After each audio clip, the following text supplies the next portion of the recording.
ठीक है। Data link layer, अब यहाँ पे हमारे पास जब डेटा लिंक लेयर में जो स्ट्रीम्स हम लोग को मिलेगा, मतलब जो बिट्स हम लोग को मिलेंगे, ठीक है, उसका क्या बनाया जाएगा, फ्रेम्स बनाया जाएगा।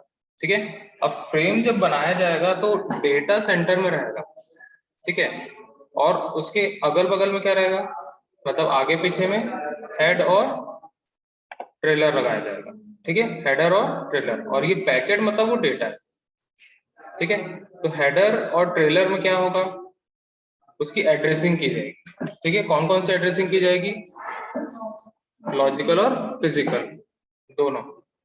ठीक है, दोनों एड्रेसिंग की जाती है। बस इतना ही यहाँ डेटा लिंक लेयर में होता है। ठीक है, फ्रेम क्रिएट होता है, साथ में एरर को भी यहाँ पे हटाया जाता है, जो भी एरर्स होंगे। ठीक है, एरर्स कौन कौन से हो सकते हैं, बताया था ना, 3-4 प्रकार के।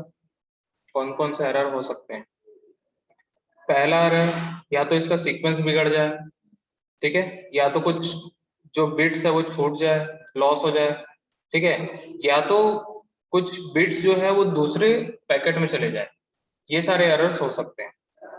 ठीक है, या तो कभी ऐसा हो सकता है कि बिट्स रिसीव ही नहीं हुआ, ऐसा भी हो सकता है, तो ये सारे एरर्स होते हैं। ठीक है, कुछ रिसीव हुआ कुछ नहीं हुआ, ये सारे एरर्स होते हैं। ठीक है, तो वो उसको भी यहाँ पे दूर किया जाए। ठीक है, तो ये अगर नेटवर्क लेयर से फिजिकल लेयर की तरफ आ रहा है तभी भी यही प्रोसेस होगा, और फिजिकल से लेके नेटवर्क तक जा रहा है तो भी सेम यही प्रोसेस होगा, दोनों साइड, सेंडर साइड और रिसीवर साइड दोनों। ठीक है, अब नेक्स्ट आते हैं हम लोग यहाँ पे नेटवर्क लेयर। ठीक है, नेटवर्क लेयर में यहाँ पे एक और हेडर लगाया जाता है। ठीक है, अब उसके बारे में यहाँ पे देखते हैं। अब नेटवर्क लेयर जो है वो कौन सा लेयर है, लेयर नंबर 3। ठीक है, it is the layer that manages device addressing, tracks the location of device on the network। ठीक है, पिछले लेयर में हम लोग एड्रेसिंग कर दिए, अब उसको हम लोग क्या करेंगे, नेटवर्क पे सेंड करेंगे। ठीक है, अब जैसे ही हम लोग सेंड करेंगे तो उसकी एक डिवाइस एड्रेसिंग होगी, मतलब किस डिवाइस से वो सेंड हुआ है या फिर किस डिवाइस में जाके रिसीव होगा। ठीक है, उसकी एड्रेसिंग, उसका ट्रैकिंग, सारा चीज इसमें किया जाएगा नेटवर्क लेयर। ठीक है, it determines the best part to move data from source to destination based on the network conditions. ठीक है, अब यहाँ पे नेटवर्क तो काफी बड़ा है, अगर इंटरनेट पे हम लोग को एक डेटा सेंड करना है तो हम लोग को पता भी नहीं रहता कि कहाँ से जाएगा वो। ठीक है, तो जितने भी रूटर्स होते हैं, जितने भी स्विचेस लगे होते हैं या फिर जो सर्वर्स होते हैं, वो क्या करते हैं, बेस्ट ऑप्टिमल पाथ चूज करते हैं उस डेटा को सेंड करने के लिए। ठीक है, ताकि उस डेटा को ज्यादा टाइम ना लगे, मतलब वो तुरंत चले जाना चाहिए, मतलब जितना शॉर्ट पाथ होगा उतना ही जल्दी डेटा पहुंचेगा। अगर जो पाथ होगा बहुत ज्यादा लंबा होगा तो डेटा उतना ही लेट पहुंचेगा। ठीक है, क्या पता कि लंबा वाला पाथ ले और डेटा अटक जाए वहां पे। ठीक है, हो सकता है। तो ये सारा चीज जो है वो कौन करेगा, हमेशा सर्वर करेगा। सर्वर की रिस्पॉन्सिबिलिटी होती है कि वो नेटवर्क में जितने भी कनेक्टेड नोड्स है सबको पहले से पहचान के रखे, और उसकी एड्रेसिंग वगैरह सारी चीजें उसके अंदर होती है। ठीक है, जब सर्वर कॉन्फ़िगर किया जाता है तो उसमें कनेक्टेड जो भी नेटवर्क होता है, ठीक है, जनरली ये सारा ऑपरेटर पहले से करके दे देता है। ठीक है, ऑपरेटर को पता होता है कि हमारा नेटवर्क कहाँ कहाँ से जुड़ा हुआ है। ठीक है, जैसे मान के चलो छत्तीसगढ़ में भिलाई में बैठ के हम लोग कर रहे हैं, अब यहाँ का मेन सर्वर रायपुर में। ठीक है, मेन सर्वर रायपुर में होगा, रायपुर से कनेक्ट होगा या तो मुंबई, हैदराबाद या विशाखापट्टनम। ठीक है, या फिर वेस्ट बंगाल। 4 पॉइंट है हमारे यहाँ। ठीक है, केरल में भी हो रहा है लेकिन अभी टाइम लगेगा। ठीक है, तो हमारे पास कौन कौन सा है, विशाखापट्टनम, हैदराबाद, मुंबई और वेस्ट बंगाल। ठीक है, 4 पॉइंट है, मतलब 4 सर्वर होंगे, 4 सर्वर से वो जुड़ा हुआ है। ठीक है, मतलब ऑपरेटर को पहले से पता होता है कि कौन से नेटवर्क से हम जुड़े हुए। ठीक है, वहीं से सारे अलग अलग कंट्रीज में जो है सबमरीन केबल्स गया हुआ है। ठीक है, तो अब वहां से अगर मान के चलो हमें यहाँ से बैठ के दुबई में सेंड करना है डेटा। ठीक है, तो ऑपरेटर को पता होगा कि किस पाथ से अगर हम भेजेंगे तो जल्दी पहुंच जाएगा, है ना, वो सारा ऑपरेटर का काम। ठीक है, तो यहाँ पे बेस्ट पाथ जो है वो सिलेक्ट किया जाता है और उसी से डेटा सेंड किया जाता है। ठीक है, नेक्स्ट पॉइंट है the data link layer is responsible for routing and forwarding the packets. ठीक है, डेटा लिंक लेयर क्या करेगा, फ्रेम्स क्रिएट करेगा, फ्रेम्स क्रिएट करेगा, उसके बाद क्या करेगा, उसमें एड्रेसिंग करेगा। ठीक है, जो एड्रेसिंग करता है वही सेंड करता है। ठीक है, तो एड्रेसिंग कहाँ पे हुई, डेटा लिंक लेयर में। ठीक है, अब डेटा लिंक लेयर के बाद जो रूटिंग है, रूटिंग मतलब उसका जो पाथ डिसाइड करेगा, ठीक है, वो स्टार्ट कहाँ से होगा, डेटा लिंक लेयर से ही स्टार्ट होगा। ठीक है, क्योंकि एड्रेसिंग उसी ने की है, तो उसको पता होगा कि इसको कहाँ से भेजना है। ठीक है, भेजेगा कौन, नेटवर्क लेयर। ठीक है, routers are the layer 3 devices, they are specified in this layer used to provide routing services within an internet network। ठीक है, एड्रेसिंग वगैरह डेटा लिंक लेयर सारा चीज रेडी करके दे दिया, सिर्फ और सिर्फ भेजने का काम किसका है, नेटवर्क लेयर। ठीक है, जैसे एक हम लोग स्पीड पोस्ट करते हैं, मैं गया सिविक सेंटर में स्पीड पोस्ट करवाया, अब उस पोस्ट ऑफिस वाले को पता है कि इसको रूट कैसे किया जाना है। ठीक है, तो हम लोग क्या करेंगे, पिन नंबर के हिसाब से डिस्ट्रीब्यूट कर देते हैं। ठीक है, अगर नॉर्थ साइड का पिन नंबर है तो नॉर्थ वाले को दे देंगे। ठीक है, ऐसा अलग अलग कर देते हैं सब, तो उससे क्या होगा, उन लोग की एक रूटिंग बन गई। ठीक है, तो नेटवर्क में भी यहाँ पे रूटिंग की जाती है कि कौन सा बेस्ट सर्वर है जिससे हमारा पैकेट बहुत जल्दी पहुंच जाएगा। ठीक है, अगर हम लोग कुछ ऐसा रूट सिलेक्ट कर लिए जो काफी लंबा है, ठीक है, तो हमारे लिए दिक्कत है, हो सकता है डेटा लॉस हो जाए या फिर लेट पहुंचे, ठीक है, टाइम पे ना पहुंचे, हो सकता है। ठीक है, तो इस प्रकार की सर्विसेज हम लोग को मिलती है network layer. The protocols used to route the network traffic are known as network layer protocols, for example IPv4 और IPv6। ठीक है, अब जो यहाँ पे एड्रेसिंग की जाएगी, ठीक है, फिजिकल एड्रेसिंग तो हो गई, डिवाइस में रहती है, लेकिन जो यहाँ पे एड्रेसिंग की जाएगी वो उसमें मेन होगा कौन, IP। ठीक है, इंटरनेट प्रोटोकॉल, इंटरनेट प्रोटोकॉल से ही जो है हमारा डेटा पहुंचेगा। ठीक है, सेंड करने वाले का भी IP एड्रेस होगा और रिसीव करने वाले का भी IP एड्रेस होगा। ठीक है, वो सारा चीज सर्वर ट्रैक करके रखे रहता है। ठीक है, सर्वर को बराबर पता रहता है कि इसका IP एड्रेस क्या है। ठीक है, अगर हम मान लो मोबाइल का नेट या फिर इसका नेट बंद भी कर दिए, फिर वापस कनेक्ट करेंगे और कोई भी एप्लीकेशन हम लोग चालू करेंगे, ठीक है, जिससे हम लोग डेटा सेंड कर रहे हैं, ठीक है, उसके सर्वर को पता रहेगा कि रिसीव करने वाले का IP एड्रेस क्या है। ठीक है, तो यहाँ पे दो टाइप का एड्रेसिंग होती है। ठीक है, मतलब दो टाइप के प्रोटोकॉल्स यूज किए जाते हैं, ये अपने आप में एक प्रोटोकॉल है, प्रोटोकॉल मतलब होता है रूल्स एंड रेगुलेशंस। ठीक है, तो IPv4 और IPv6, ठीक है, इसकी कहानी हम लोग बाद में पढ़ेंगे। ठीक है, क्लियर, इतना समझ में आया। तो एड्रेसिंग हो गई, अब नेटवर्क लेयर में क्या करेगा, रूट डिसाइड करेगा। ठीक है, इतना ही काम नेटवर्क लेयर में किया जाता है। अब इसके डायग्राम पे आते हैं हम लोग। अब यहाँ से पहले वाले डायग्राम में क्या बोल रहे हैं, फ्रॉम ट्रांसपोर्ट लेयर, मतलब डेटा एप्लीकेशन लेयर से आते हुए हम लोग को कहाँ से रिसीव हो रहा है, ट्रांसपोर्ट लेयर। ठीक है, L4 डेटा मतलब लेयर 4 डेटा। ठीक है, अब ये नेटवर्क लेयर पे आया और यहाँ पे क्या की जाएगी, इसकी मेन एड्रेसिंग की जाएगी, मतलब एक रूट सिलेक्ट करके उसमें चिपका दिया जाएगा। ठीक है, क्या किया जाएगा, नेटवर्क का रूट, रूट मतलब समझ में आता है रास्ता, है ना। अब गूगल मैप्स देखते हैं ना, गूगल मैप्स में अगर मुझे मान के चलो दिल्ली जाना है तो क्या करें, वो सीधा सीधा ही रास्ता है, कुछ है ही नहीं वहां पे। ठीक है, अगर मान के चलो मुझे कोई एक ऐसे गांव में जाना है, ठीक है, जो गूगल मैप में एग्जिस्ट नहीं करता है, तब क्या करोगे, बहुत बढ़िया।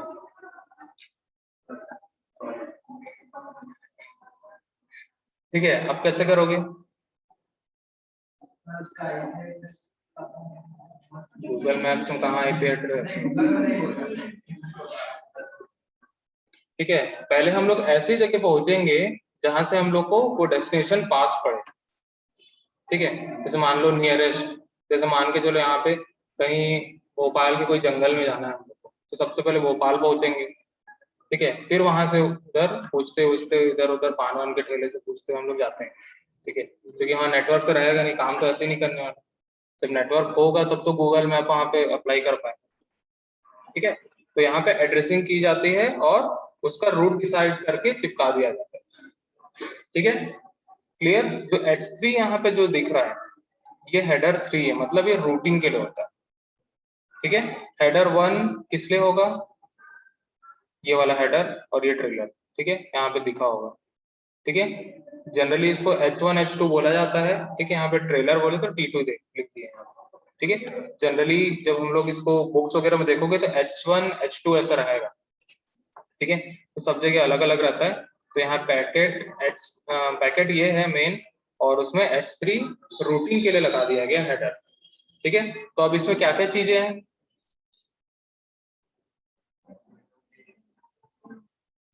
क्या क्या चीजें हैं।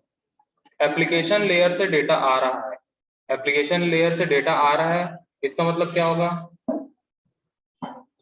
किसी एप्लीकेशन से आ रहा है ना, किसी एप्लीकेशन से आ रहा है। तो एप्लीकेशन किस डिवाइस पे इंस्टॉल है उसका मैक एड्रेस होगा। ठीक है, किस डिवाइस से वो सेंड किया गया उसका आईपी एड्रेस होगा। ठीक है, दो हेडर हो गया। अब तीसरा है क्या है, रूट। ठीक है, मतलब उसका रास्ता भी डिसाइड करके यहाँ पे हम लोग को मिलेगा। ठीक है, अब यहाँ पे मेन फंक्शन इसका क्या है वो हम लोग देखते हैं। ठीक है, सबसे पहला आता है इंटर नेटवर्किंग। ठीक है, and internetworking is the main responsibility of the network layer. It provides a logical connect on between different devices. यहाँ पे रूट डिसाइड करने का मतलब क्या है, क्योंकि जितना भी नेटवर्क है वो सारा आपस में इंटरकनेक्ट होता है। ठीक है, अगर इंटरकनेक्ट नहीं होगा तो रूट डिसाइड नहीं कर सकते, कनेक्ट होना बहुत जरूरी है। ठीक है, तो सबसे पहले नेटवर्क लेयर में यही चेक किया जाएगा कि वो डिवाइस कनेक्ट है या नहीं। ठीक है, अगर कनेक्ट नहीं होगा तो उसको कनेक्ट करेगा। ठीक है, मतलब उसको या तो प्रॉम्प्ट करेगा या जैसा भी करेगा, पहले वहां मैसेज सेंड करेगा यूजर को कि इंटर नेटवर्किंग वहां पॉसिबल नहीं हो पा रही है और उसको कनेक्ट करो। ठीक है, अगर कनेक्ट हो गया, ठीक है, फिर उसके बाद एड्रेसिंग वगैरह सारा चीज कर देगा। ठीक है, तो नेक्स्ट फंक्शन है addressing. A network layer adds the source and destination address to the header of the frame. Addressing is used to identify the device on the internet. ठीक है, एड्रेसिंग जनरली हम लोग को डेटा लिंक लेयर में ही मिल जाती है। ठीक है, नेक्स्ट आता है routing. Routing is the major component of the network layer and determines the best optimal path out of the multiple path from source to destination. ठीक है, अब मेन कंपोनेंट जो है उसका रूटिंग ही, जितनी अच्छी ऑप्टिमल रूटिंग होगी उतना ही हम लोग का मैसेज डिलीवरी जो होगा वो फास्ट हो जाएगा। ठीक है, अगर रूटिंग खराब हुई, जैसे रूटिंग जनरली किस पे डिपेंड करता है, जो हमारा नेटवर्क डिवाइस है। ठीक है, जैसे स्विच है, सस्ते क्वालिटी का लगा लो। ठीक है, मतलब उसमें भी कुछ ना कुछ स्टैंडर्ड मेंटेन किया जाता है। ठीक है, अगर उसका एल्गोरिथम सही नहीं है तो वो ढंग से काम नहीं करेगा। ठीक है, अगर एल्गोरिथम सही है तो बराबर काम करेगा। ठीक है, इसका बहुत अच्छा एग्जांपल बताता हूँ। ठीक है, नेक्स्ट आता है पैकेटाइजिंग। ठीक है, a network layer receives the packet from the upper layer and converts them into packets. This process is known as packetizing. It is achieved by internet protocol. ठीक है, अब जब नेटवर्क लेयर से route decide हो जाएगा तो उसके अंदर 3 हेडर लग जाएंगे, मतलब वो पैकेट जो है वो कंप्लीट हो जाएगा। ठीक है, उसमें फ्रेम्स है, फ्रेम्स मतलब जो बिट्स है वो होंगे, साथ में उसकी एड्रेसिंग होगी, 3 टाइप की एड्रेसिंग होगी। ठीक है, कौन कौन सी, आईपी, मैक और रूट। ठीक है, उसका रूट जो है वो सारा चीज हो गया। हाँ, 3 बोला ना। अच्छा, पोर्ट नंबर, हाँ तो वो तो रहेगा ही रहेगा, पोर्ट नंबर तो रहेगा ही। ठीक है, अगर एप्लीकेशन लेयर से आ रहा है तो पोर्ट नंबर रहेगा। ठीक है, तो ये सारी चीजें की जाएंगी। ठीक है, जनरली जो पोर्ट नंबर और आईपी एड्रेस का कॉम्बिनेशन होता है उसको सॉकेट बोला जाता है। ठीक है, वो या तो डेटा लिंक लेयर में हो जाता है या फिर वो नेटवर्क लेयर में होता है। ठीक है, जब भी आईपी एड्रेस के साथ अगर नेटवर्क की बात करें तो आईपी एड्रेस के साथ पोर्ट नंबर रहेगा ही रहेगा। ठीक है, बिना सॉकेट के तो कोई एप्लीकेशन काम ही नहीं करेगा। ठीक है, समझ में आया। तो यहाँ पे एक फाइनल पैकेट बन जाएगा। अब ये जाके सेंड होने के लिए तैयार है, एकदम रेडी है। ठीक है, बस कुरियर वाला आएगा, उठाएगा और ले जाएगा। ठीक है, अब नेक्स्ट आता है लेयर, ट्रांसपोर्ट लेयर। ठीक है, अब हम लोग को भेजना कैसे है, सेंड कैसे करना है, ठीक है, वो हम यहाँ पे डिसाइड करेंगे। ठीक है, तो लेयर नंबर 5 है हमारा ट्रांसपोर्ट लेयर। ठीक है, 4 लेयर कंप्लीट हो चुके हैं। ठीक है, लेयर नंबर 5 है transport layer. The transport layer is, okay sorry, layer number 4 है। ठीक है, ensures that messages are transmitted in the order in which they are sent and there is no duplication of data। अब यहाँ पे एक बार packet check कर लेगा, ठीक है, कि उसमें कोई डुप्लीकेट डेटा तो नहीं है। ठीक है, मतलब एक ही एड्रेसिंग के 2 पैकेट नहीं होने चाहिए। ठीक है, पैकेट को चेक करेगा कि डुप्लीकेशन ऑफ डेटा नहीं होने चाहिए, मतलब डेटा 2 बार नहीं होने चाहिए। ठीक है, अगर होंगे भी तो इसको हटाएगा नहीं। ठीक है, अगर डेटा होगा भी 2 बार तो उसको हटाएगा नहीं। ठीक है, कोई भी डिवाइस के पास इतनी राइट्स नहीं होती कि वो डेटा को हटा सके, क्योंकि उसको भेजा किसने, उसको यूजर ने भेजा है। अब यूजर ने हो सकता है 2 बार भेजा हो, है ना, हो सकता है ना, ऐसा तो नहीं है वहां से डुप्लीकेट हटा दिया। ठीक है, ऐसा कर ही नहीं सकते। ठीक है, लेकिन वो इंश्योर करता है फिर भी कि डुप्लीकेट डेटा है या नहीं। ठीक है, क्योंकि उसको वहां पे रूटिंग टेबल बनाना होता है। ठीक है, अब यहाँ पे जो रूटर है वो काम करता है। ठीक है, रूट डिसाइड कर लिए, पैकेट रूटर तक पहुंच गया है। ठीक है, हमारे कंप्यूटर से निकला, स्विच तक गया या मोडेम तक गया, मोडेम से कहाँ चले गया, या तो हमारे डिवाइस पे रूटर कनेक्ट होगा या तो स्विच कनेक्ट होगा। ठीक है, अगर दूसरे नेटवर्क पे भेजना है तो रूटर कनेक्ट होगा। ठीक है, अब ट्रांसपोर्ट लेयर पे यहाँ पे कौन काम करेगा, रूटर काम करेगा। ठीक है, अब रूटर डिसाइड करेगा यहाँ पे कि डेटा डुप्लीकेट है या नहीं। अगर होगा तो भी कोई दिक्कत नहीं है, अगर नहीं होगा तो भी कोई दिक्कत नहीं। ठीक है, क्योंकि यहाँ एक रूटिंग टेबल बनता है। ठीक है, रूटिंग टेबल में क्या रहेगा, कितने बिट्स ऑफ डेटा है, ठीक है, साथ में उसकी एड्रेस क्या है, पोर्ट नंबर क्या है, सारा डिटेल्स उसमें रहेगा। एक टेबल बनता है, जनरली एक रजिस्टर टाइप का बनता है। ठीक है, उसमें कॉलम्स होते हैं और उसमें एंट्रीज होते जाती है। ठीक है, हर सेकंड एंट्रीज होती जाएगी, जितना कनेक्शन होगा, जितना डेटा सेंड हो रहा है, रिसीव हो रहा है, सबका रिकॉर्ड मेंटेन किया जाता है। ठीक है, the main responsibility of the transport layer is to transfer the data completely. अब जो पैकेट रेडी होके रखा हुआ है हमारे पास, उसको वो कंप्लीटली सेंड करेगा दूसरे एंड तक। ठीक है, कैसे सेंड करेगा, अब वो कैसे भी सेंड कर सकता है। ठीक है, चाहे वो ट्रक से करे या फिर जैसे भी करे। ठीक है, अब नेटवर्क कैसे कनेक्ट है हमारे पास, चाहे वो वायर्ड हो, वायरलेस हो, ये कैसे भी कनेक्ट हो। अब रूटर हो सकता है कि वायरलेसली कनेक्ट हो सकता है वायर से कनेक्ट हो। जनरली 99% चांस होता है कि वो वायर से ही कनेक्ट होगा। ठीक है, क्योंकि रूटर कोई दूसरे नेटवर्क से जुड़ा है। ठीक है, अब वो दूसरा नेटवर्क हो सकता है कि मैं भिलाई में बैठा हूँ, रायपुर में हूँ। ठीक है, तो वायरलेस में तो पॉसिबल ही नहीं है ना, तो वो वायर से ही जुड़ा होगा। ठीक है, it receives the data from upper layer and converts them into smaller units known as segments। ठीक है, अब जो डेटा हमारे पास रिसीव हो रहा है, ठीक है, उसको वो सेगमेंट में तोड़ेगा। ठीक है, कैसे तोड़ेगा, सेगमेंट में। अगर मान के चलो 1 GB का डेटा है, ठीक है, 1 GB का डेटा है, उसका एक पैकेट बना हुआ है, तो वो 1 GB एक साथ ट्रांसफर नहीं कर सकता। ठीक है, उसको क्या करेगा, वो सेगमेंट्स में तोड़ देगा। ठीक है, अब सेगमेंट्स में तोड़ देगा, इसका एग्जांपल बताते हैं। जैसे हम लोग IDM से डाउनलोड करते हैं, देखे हो कभी, इंटरनेट डाउनलोड मैनेजर। ठीक है, उससे कोई भी फाइल डाउनलोड करते हैं, ठीक है, तो वो एक बार में फाइल डाउनलोड नहीं होती। ठीक है, उसको वो पार्ट पार्ट में डिवाइड कर देता है। हाँ, नीचे वहां पे देख लेना, 4 से 5 पार्ट में डिवाइड होता है कोई भी डाउनलोडर। ठीक है, वो हमेशा क्या करेगा, उसको सेगमेंट्स में तोड़ के ही काम करेगा। कोई भी मूवी डाउनलोड करो या कोई भी 1 GB की फाइल, बड़ी बड़ी फाइल जो होती है, या फिर कोई भी छोटी फाइल होती है, ठीक है, वो एक बार में डाउनलोड नहीं होती है। ठीक है, उसको सेगमेंट्स में तोड़ा जाता है, तभी वो रिसीव कर पाएगा। नहीं तो ऑब्वियस सी बात है, इतनी स्पीड तो किसी के पास नहीं कि 1 GB पर सेकंड दे सके। ठीक है, तो हमारी स्पीड के अकॉर्डिंग वो क्या करता है, उसको सेगमेंट में डिवाइड कर देता है। ठीक है, तो ये किसमें होता है, ट्रांसपोर्ट लेयर में किया जाता है।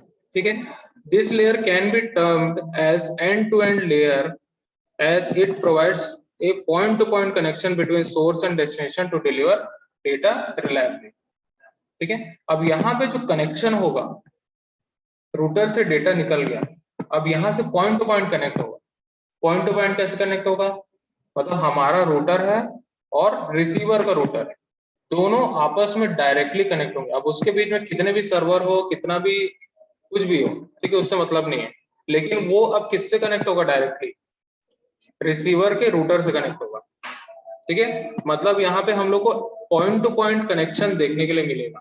पॉइंट टू पॉइंट मतलब एंड टू एंड हम लोग को यूजर टू यूजर कनेक्ट करके हम लोग को मिल जाएगा। ठीक है, डेटा कहीं पे भी नहीं रुकेगा, वो डायरेक्ट अगले के रूटर पे ही रिसीव होगा। ठीक है, अब यहाँ बीच में बहुत सारे सर्वर्स होंगे, वो रायपुर का सर्वर होगा, वो मुंबई का सर्वर होगा, वो यूएस का सर्वर होगा, या फिर कहीं का भी सर्वर। ठीक है, वो डेटा कहीं पे भी नहीं रुकेगा, कोई भी उसको खोल के नहीं देख सकता। ठीक है, रूटर का काम यही होता है कि direct point two point connection बना के दे और डायरेक्ट वहां पे सेंड हो जाए। ठीक है, आया समझ में? तो यहाँ पे हम लोग को पॉइंट टू पॉइंट कनेक्शन देखने के लिए मिलेगा। ऐसा समझ जाओ कि डेटा जो है एप्लीकेशन लेयर से आया ट्रांसपोर्ट तक, ट्रांसपोर्ट से डायरेक्ट अगले के ट्रांसपोर्ट में जुड़ गया। ठीक है, उसके बीच में क्या कहानी है, ठीक है, वो तो हो ही जाएगी। ठीक है, ऐसा समझ। तो यहाँ पे अगर डायग्राम में हम लोग देखें, ठीक है, सेशन लेयर से हमारे पास जो डेटा आ रहा है, ठीक है, तो इसमें हेडर्स हमारे पास लगे होंगे। ठीक है, हेडर्स जो है सारे लगे होंगे। ठीक है, अब यहाँ पे L4 डेटा जो है वो किस में चले जाएगा, नेटवर्क लेयर पे चले जाएगा। तो ट्रांसपोर्ट लेयर में क्या करेगा, उसको वो रूट डिसाइड करके सेंड कर देगा, मतलब लगातार वो पैकेट सेंड करते जाएगा। ठीक है, डेटा आते जा रहा है और ये सेंड करते जा रहा है। ठीक है, होता है ना, जैसे कि हम लोग फ्लिपकार्ट वगैरह में ऑर्डर करते हैं, तो हम लोग क्या करते होंगे, ठीक है, पैकेट को ट्रैक कैसे करेगा, रूटिंग टेबल बना के कि पैकेट कहाँ से निकला और कहाँ कहाँ जाके वो अपना अपना स्टेटस दिया और यूजर के एंड तक पहुंच गया। ठीक है, तो इस टाइप की वहां पे एड्रेसिंग के हिसाब से एक रूटिंग टेबल डिसाइड होगा और वो कहाँ पे बनेगा, ट्रांसपोर्ट लेयर। ठीक है, समझ में आया ट्रांसपोर्ट लेयर का काम क्या है, क्या काम है?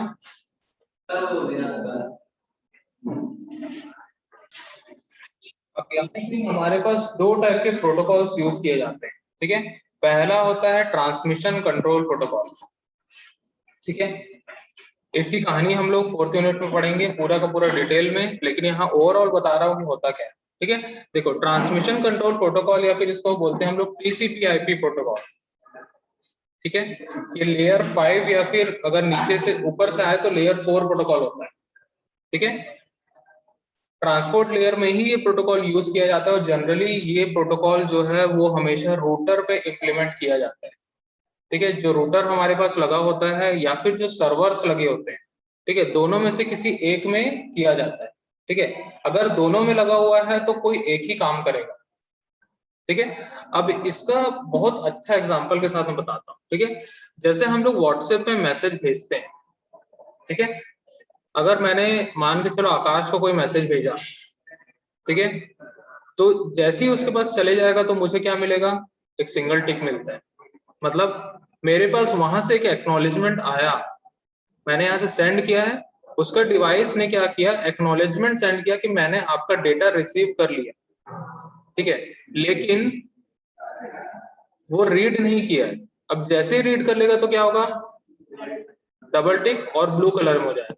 ठीक है, ब्लू कलर दिख गया, इसका मतलब उसके डिवाइस ने उस मैसेज को रीड कर लिया है और रीड करने के बाद एक्नॉलेजमेंट सेंड किया है। ठीक है, मतलब इसका मतलब क्या हुआ, अगर मैं कोई डेटा सेंड करता हूं तो अगले के पास पहुंचा है या नहीं पहुंचा है। ठीक है, अगर नहीं पहुंचा है तो एक्नॉलेजमेंट नहीं मिलेगा, अगर पहुंच गया तो वहां से एक एक्नॉलेजमेंट पैकेट हमारे कंप्यूटर पे या फिर हमारे डिवाइस पे रिसीव होगा। ठीक है, तो TCP/IP प्रोटोकॉल क्या करता है, सबसे पहले सेशन क्रिएट करता है। ठीक है, दो डिवाइस के बीच में या फिर दो नेटवर्क के बीच में सेशन को क्रिएट करेगा। ठीक है। सेशन क्रिएट कैसे होता है, व्हाट्सएप का एग्जांपल देके बताया। जैसे हम लोग चैट बॉक्स पे क्लिक करते हैं, जहाँ पे टाइप करते हैं ना, वहां हम लोग क्लिक करते हैं, ठीक है, तो उस यूजर के साथ डायरेक्टली वो एक सेशन क्रिएट कर देता है। ठीक है, सेशन क्रिएट करेगा, डेटा सेंड होगा, ठीक है, डेटा उसके पास रिसीव होगा, और जो रिसीव कर रहा है वो क्या करेगा, उसको एक्नॉलेज करेगा। एक्नॉलेज करना मतलब उसको कुछ ना कुछ ऐसा रिसिप्ट भेजेगा जिससे हमारे डिवाइस को पता चल जाएगा कि वो डेटा रिसीव कर चुका है। ठीक है, आया समझ में? ठीक है, तो टीसीपी/आईपी प्रोटोकॉल क्या करता है, यही काम करता है। ठीक है, मतलब सेशन क्रिएट करना, ठीक है, डेटा सेंड करना और उसका एक्नॉलेजमेंट लेना। अगर एक्नॉलेजमेंट नहीं मिला है, ठीक है, तो उसको रिक्वेस्ट करेगा कि दोबारा सेंड करो।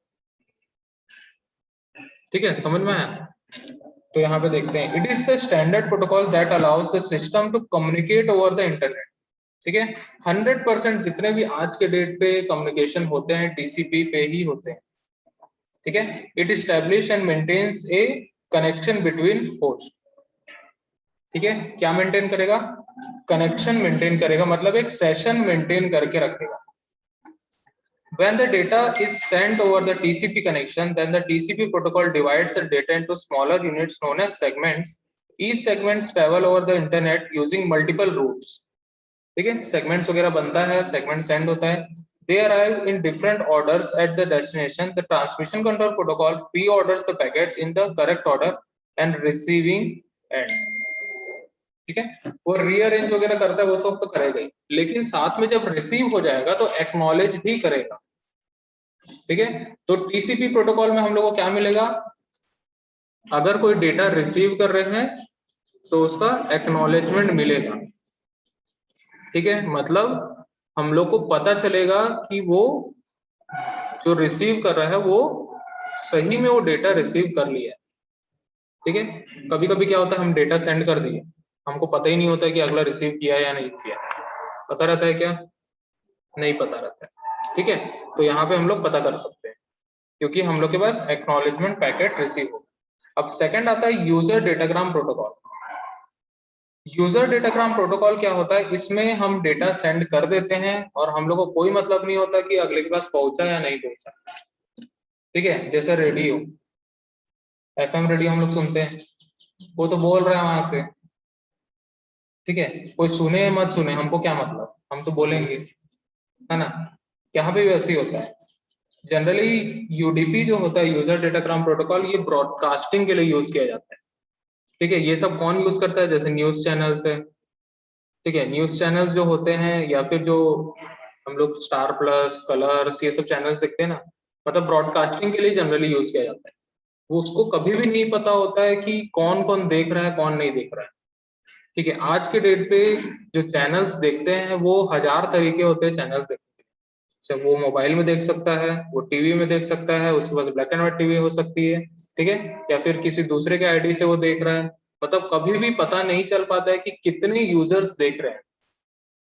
ठीक है, वो सिर्फ और सिर्फ डायरेक्ट कनेक्शन को चेक कर सकते हैं। डायरेक्ट कनेक्शन कैसे हो सकता है, या तो उसके बाद डीटीएच होगा, या तो केबल कनेक्शन होगा, ठीक है, या तो किसी ऐप के थ्रू देख रहा होगा। ठीक है, ऐप के थ्रू मतलब जिसके पास सब्सक्रिप्शन है वही। ठीक है, या फिर जो ऐप में पर्टिकुलर जाके देख रहा है। आजकल बहुत सारे तरीके होते हैं चैनल्स देखने के। ठीक है, तो ये सारे चीजों से वो ट्रैक करते हैं, मतलब जो टीआरपी जो निकालते हैं ना, यही सारी चीजों से निकालते हैं। ठीक है, तो जनरली यूडीपी में क्या होगा, कभी भी एक्नॉलेज हम लोग को नहीं मिलेगा। हम लोग डेटा सेंड कर दिए, अगला रिसीव नहीं किया या फिर किया, कोई मतलब नहीं है।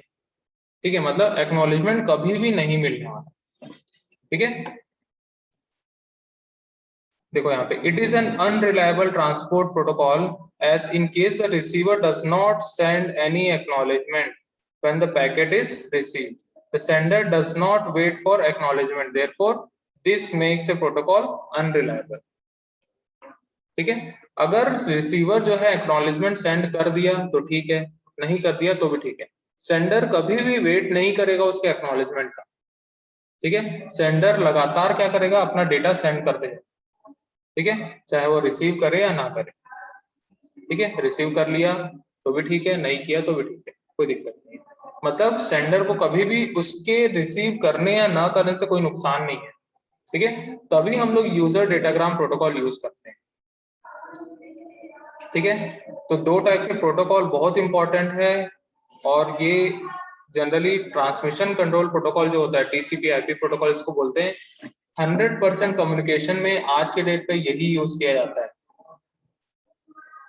ठीक है। क्लियर। अब इसके फंक्शंस जो है हम लोग नेक्स्ट क्लास में देखेंगे।